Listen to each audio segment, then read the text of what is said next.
안녕하세요, 여러분. 유기화학 강사 안정민입니다. 이번 시간에는 유기화학 제18강 카복실산과 나이트릴에 대해서 공부를 해볼 텐데요.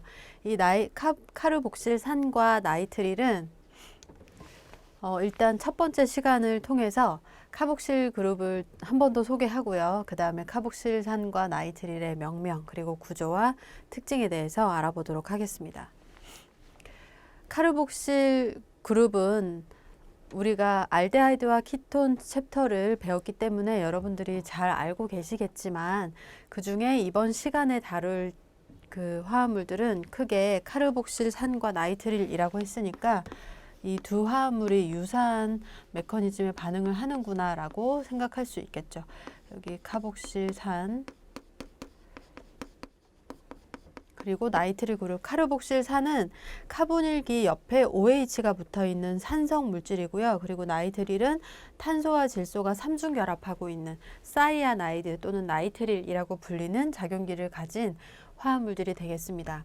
그리고 위쪽에 나와 있는 에스터, 산무수물, 염호아실, 그리고 아마이드 계통의 화합물들은 모두 카르복실산의 유도체다.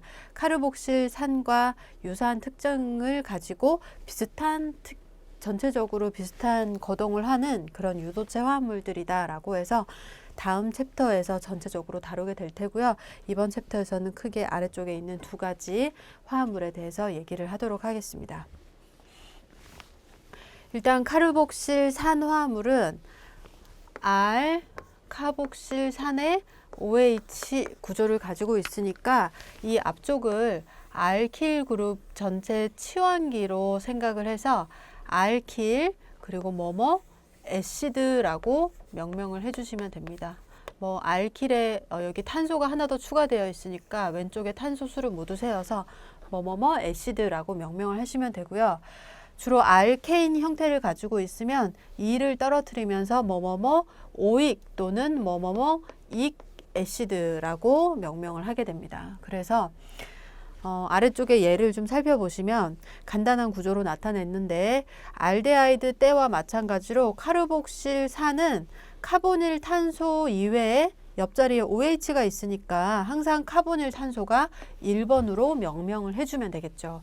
작용기 중에서 카르복실산이 항상 가장 우선순위를 가지기 때문에 항상 카르복실산이 있으면 그 탄소가 1번으로 번호가 붙게 돼서 1, 2, 3 이렇게 숫자를 붙여주시면 되겠고 탄소가 3개로 구성되어 있으니까 프로페인 화합물이잖아요. 그러니까 2를 떼고 프로파노익 애시드라고 명명을 하게 됩니다. 뭐뭐뭐 오익 애시드. 그리고 카르복실산의 형태를 가지고 있을 때 그것이 이온화가 돼서 음이온의 형태를 가지고 있으면 뭐뭐뭐 음이온이라고 나타낼 때 뭐뭐뭐 에이트라는 말을 쓰게 되죠. 카보네이트, 뭐 나이트레이트 이런 말을 쓰듯이 카르복실산 작용기도 프로파노 에이트라고 명명을 해주시면 됩니다. 음이온인 경우에는 뭐뭐뭐 에이트, 뭐뭐뭐 오 에이트 이렇게 명명을 한다고 기억을 해두시면 되겠습니다. 그래서 프로파노익 애시드 그리고 음이온 형태가 되면 프로파노 에이트 이렇게 명명을 하시면 돼요. 그리고 이제 분자 내에 다른 작용기가 있을 경우에는 작용기의 명명을 포함해서 이름을 지어주면 되는데 항상 작용기 중에서는 카르복실산이 1등이라고 했으니까 여기가 1번, 2번, 3번, 4번 이렇게 숫자를 붙이고 3메틸, 3번에 메틸이 붙어 있고 2번에 이중결합이 있는 부테노익 애시드다 이렇게 명명을 해주시면 되겠죠. 그리고 세 번째 화합물의 경우 카르복실산이 2개 있는데 그럴 경우에는 어느 쪽에서 가야 다른 치환기의 숫자가 작을 것인지 판단해 보면 되겠죠. 그래서 3, 4, 5, 6, 7 이렇게 넘버링을 하고 2번에 메틸, 5번에 에틸이 붙어 있으니까 5번부터 쓰면 되겠죠. 5에틸, 2메틸, 헵탄, 다이오익 애시드. 카르복실산이 2개 있을 때도 라는 2개 표현을 하고 오익 애시드 여기 D가 오니까 E를 이렇게 소거하면 안 되겠죠. 그래서 모음을 살려놓고 헵탄 다이오익 애시드 이렇게 명명을 하시면 됩니다. 명명 방법은 쉽고요. 이제 명명법의 작용기 우선순위를 정리를 해야 할 것 같아요. 작용기 우선순위. 정리를 하자면 일단 전반적인 카보닐 화합물들이 작용기 우선순위가 가장 높습니다. 그래서 카르복실산이 1등이에요. 얘가 모든 카르보닐 화합물 중에서 가장 현실 세계에 많이 사용이 되고 가장 실용적이고 가장 특징도 독특한 그런 물질이기 때문에 작용기 중에서 우선순위를 가지고요. 그 이외에 카르복실 유도체들 카르복실산의 유도체, 좀 전에 얘기했듯이 언하이드라이드, 이스터 막 이런 애들 있죠. 이스터를 쓰는 게 좋을 것 같아요. 이스터가 좀 많이 나올 것 같으니까. 이스터 같은 경우가 그 다음에 우선순위를 가지고요. 그 다음이 키톤 알데하이드인데 케톤이랑 알데하이드 중에서 반응성이 더 좋은 알데하이드가 더 우선순위를 가지게 됩니다. 좀 애매한 애들이 있다. 그럼 그 중에서는 반응성이 더 큰 애가 더 우선순위를 가진다. 이렇게 생각하시면 돼요. 해서 카보닐 화합물들이 전반적으로 반응성이 좋기 때문에 간단한 구조의 작용기보다 우선순위를 가지는 것이고 간단한 구조로 내려오면 그 중에 가장 우선순위가 높은 거가 알코올이에요. 알코올이 가장 카르복실산처럼 실용적으로 많이 사용이 되고 있고 특이한 특성을 가지고 있고 하기 때문에 알코올이 1등이고 그 다음에 나오는 게 뭐 알킬, 할라이드, 이서 막 이런 애들 있죠. 반응성이 좀 낮고 간단한 작용기를 가지고 있는 그런 애들. 이런 애들은 다 뭐 치환기 또는 어떤 간단한 그런 작용기로서 적용이 되고 그 이외에 우리가 배웠던 것이 탄소의 이중결합, 삼중결합 화합물들이죠. 이중결합, 삼중결합은 뭐 그때 상황에 따라서 이름은 삼중결합으로 끝나지만 숫자는 이중결합이 빠르게 숫자가 같다면 뭐 둘 중에 빠른 거 아무거나 쓰고 뭐 이런 식으로 되죠. 그러고 나면 알케인이 가장 마지막에 반응성도 낮고 하기 때문에 가장 특징이 적다라고 해서 작용기 중에 우선순위가 가장 낮고 그 다음에 이중, 삼중 결합, 할로젠, 알코올, 그 다음에 카르복실 그룹을 가진 화합물들 이렇게 작용기의 우선순위가 있다라고 생각을 하시면 되겠습니다. 서로 중복돼서 나타난다면 더 우선순위가 높은 것에 빠른 숫자가 붙을 수 있도록 모체 사슬을 찾으시면 되겠죠. 잘 기억을 해두시고요. 그럼 다음으로 넘어가서 나이트릴도 명명을 한번 해봐야겠죠. 나이트릴은 이름 끝에 뭐뭐뭐 알케인에 나이트릴만 붙여서 명명을 해주시면 됩니다. 사이올과 비슷하죠. 여기 보시면 탄소가 2개 있는 나이트릴 화합물이죠.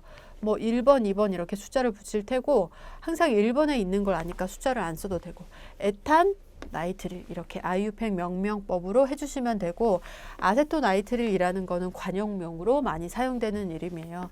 CH3CN 뭐 이런 형태로도 많이 쓰고 다양한 용매로 사용되는 물질이에요. 어떤 반응에 쓰기보다는 주로 유기화합물들을 녹이는 용매로서 많이 사용이 되는 물질입니다. 아세토나이트릴 그리고 여기 보시면 나이트릴이 붙어있는 탄소가 벤질 포지션이잖아요. 방향족 고리의 옆자리, 벤질 자리에 나이트릴이 붙어 있으니까 벤조나이트릴이라고 하네요. 이렇게 명명을 하고 그리고 그 위치에서 탄소가 하나 더 있을 경우 벤질 자리가 나이트릴 탄소에 붙어 있을 경우 이때는 벤질 에탄 여기 나이트릴을 구성하고 있는 탄소를 에테인으로 규명하고 에테인 나이트릴에 페닐이 치환되어 있는 형태다. 이렇게 명명이 되어 있네요. 나이트릴 같은 경우는 우리가 뭐 특별히 명명을 할 기회는 없고요. 반응성도 크지 않아서 뭐 한두 가지 내용만 알면 되니까 이번 챕터는 주로 카르복실산에 대한 얘기라고 생각을 하시면 되겠습니다. 그래서 명명은 간단하게 이 정도로 얘기를 하고요. 카르복실산의 구조와 특성에 대해서 얘기를 할 텐데요.